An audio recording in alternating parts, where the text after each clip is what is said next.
on your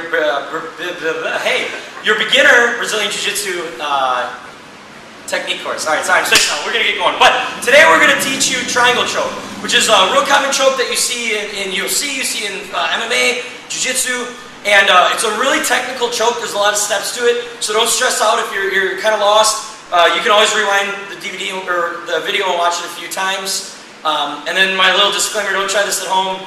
So you get hurt, and do it in a supervised setting with a professional instructor so you don't come and sue me, okay? Alright, so I got Ryan in closed guard. Now you can get to triangle choke a million different ways, but the most common, especially when you first start out, is when I have closed guard and he puts one arm out to try and pry my legs open. Okay, so the cue that I'm looking for is that he's got one arm inside of my legs and one arm outside of my legs. And that kind of tells me, okay, that's triangle choke. And again, we can get there a bunch of different ways, but that's how we got there. So, he gave me a present, right? His arm being inside is a present to me, so I don't want him to take his present back.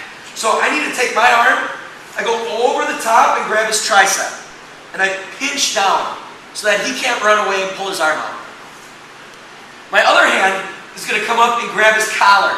Either behind a no-gi, if he doesn't have the collar, you can grab the back of the neck. A gi, he's got the collar, take advantage of it. So grab the collar and pull it down. And the reason I need to control Ryan is that if he postures back up, that kind of is a good way to slow down the choke or not allow me to get the choke. So I can't let him run away. So I'm here. Once I have this control, now I can open my legs up. If I don't have this control and I open my legs up, he's gonna start to pass or escape or whatever. So once I have my grips, I have the control, now I can open my legs up.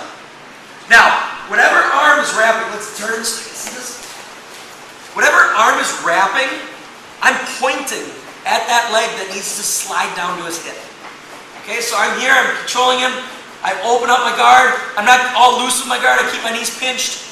I slide this leg down and plant it right on his hip.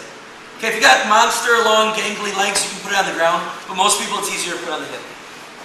Okay, so once I have my foot on the hip, I use the foot on the hip to get my hips up to the ceiling. And as my hips go up to the ceiling, I'm pulling down on his collar. So hips up, pull down, I shoot this leg up and put it right against his neck. Okay, now this is one of the parts where a lot of people mess up. Well, my butt's off the ground, so my butt's not touching. I need to turn 90 degrees and pinch down and bite Ryan's neck. So I'm here and I turn 90 degrees, the best I can. So I'm here. Now, if I don't get a good turn, I'll show you a little trick on what you can do if you don't get a good turn. So this leg comes down and it bites down. And now that this leg is biting down, it's kind of doing the work of this hand. So this hand can let go, and I'm going to grab my shin. So a lot of people teach the foot, or naturally you want to grab the foot. The foot's bad because if I want to try and lock up a triangle, I got to let go. You know, and if I make adjustments, I got to keep doing that. And it gives Ryan an opportunity to escape. So grab the shin, now I can lock it up, I can bring it off, whatever I want, and the whole time it's tight by grabbing my shin. Now, let's say I didn't get a very good hip out, and I'm still kind of in line with Ryan. Once I have that shin, this foot can plant and hip out even further. Okay, because ideally I want to be like a T, and I want to be pulling his arm across. That makes it tight. Okay, from here, I'm going to lock up my figure four. And it's not here. I know when you first start, a lot of people want to do that. If you got short legs, you got to get it all the way behind your knee. Okay? I'm going to push Ryan's arm across my body and keep it there by putting my arm on top. Okay, that traps his arm there. Now, both hands go on the back of his head. The fine little details, I curl my toes back, I pinch my knees together, I pull down on his head and hip up. Okay? Now, if you do these steps all correctly, he'll probably be tapping before you even get to the end. And I was going real light on Ryan, so I didn't choke him out midway through. But ideally, those are all the finishing steps. So one more time real quick. I got him in closed guard. He puts one arm in, one arm out. That's my cue. I wrap.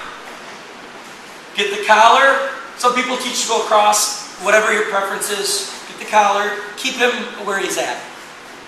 Open my guard up, keeping my knees pinched. Slide.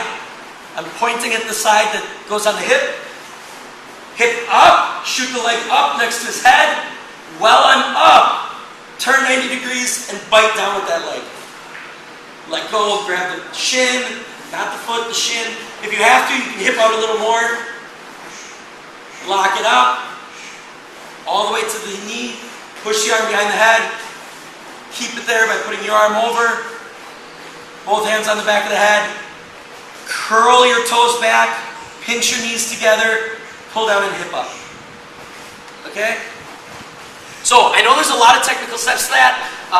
You can rewind and watch the movie a million times. Make sure, especially when you're doing chokes or submissions, or any of the stuff I show you, do it in a trained place where you got professionals. I can show you how to do it, and so you're not hurting your friends. But that's your lesson for this week. Next, we're going to go over next week, which is your last week. We're going to go over a gi choke. So how do you use the collar to choke someone? So we're doing gi chokes, and then we're going to finish up with some other stuff after that, and we'll see you then.